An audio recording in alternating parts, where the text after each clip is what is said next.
നമസ്കാരം. ഒരൊറ്റ ദിവസം കൊണ്ട് ഒരു കുടുംബത്തിലെ 4 പേരെയും അതുപോലെ തന്നെ മറ്റൊരാളെയും കൊലപ്പെടുത്തി അഫാൻ എന്തിനാണ് ഇത്തരത്തിലൊരു പ്രവർത്തനം ചെയ്തത് എന്നത് ദുരൂഹമായി തുടരുന്ന ഒരു സാഹചര്യമാണ്.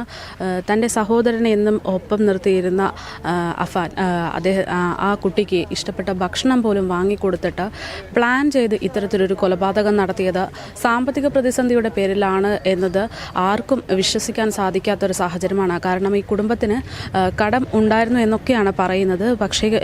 പക്ഷേ ഇവൻ്റെ കുടുംബവുമായി ബന്ധപ്പെട്ട് മറ്റ് യാതൊരു പ്രശ്നങ്ങളുമില്ല. സാമ്പത്തിക പ്രതിസന്ധി മറികടക്കാൻ വേണ്ടി ഉമ്മ പലരിൽ നിന്നും പണം വാങ്ങി നൽകാറുണ്ട്.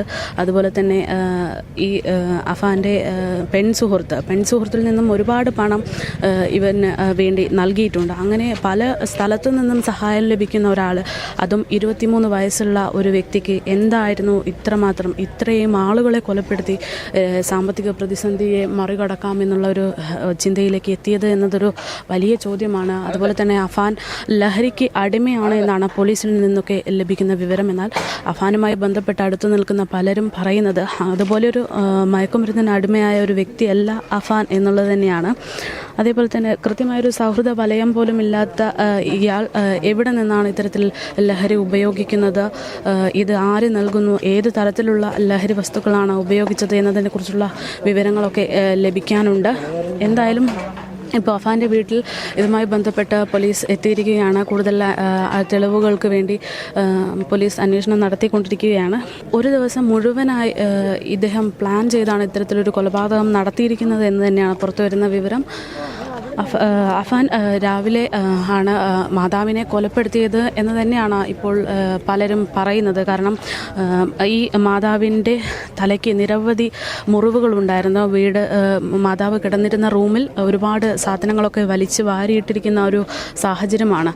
അപ്പോൾ മാതാവുമായി എന്തോ ഒരു വാക്കുതർക്കം ഉണ്ടായതിൻ്റെ ഭാഗമായിട്ടാണ് ഇത്തരത്തിലൊരു കൊലപാതകത്തിലേക്ക് നയിച്ചത് എന്ന ഒരു സംശയം പലരിലുമുണ്ട്. ഇത് കഴിഞ്ഞ് അഫാൻ മാതാവിനെ ആ റൂമിൽ പൂട്ടിയിട്ട് പ്രണയിനിയെ വിളിച്ചു കൊണ്ടുവരികയാണ്. അവരെ വീടിൻ്റെ മുകൾ വശത്ത് കൊണ്ടിരുത്തി അവിടെ നിന്നാണ് ആ കുട്ടിയെ കൊല ചെയ്തത് എന്നാണ് സൂചന. അതിനുശേഷമാണ് അഫാൻ സ്വന്തം സഹോദരനെ വിളിച്ചു കൊണ്ടുവരുന്നത്. ട്യൂഷൻ ക്ലാസ്സിൽ നിന്നും സഹോദരനെ വിളിച്ചു കൊണ്ടുവരുന്നത് ഇവിടെ നാട്ടുകാരൊക്കെ കണ്ടിട്ടുണ്ട്.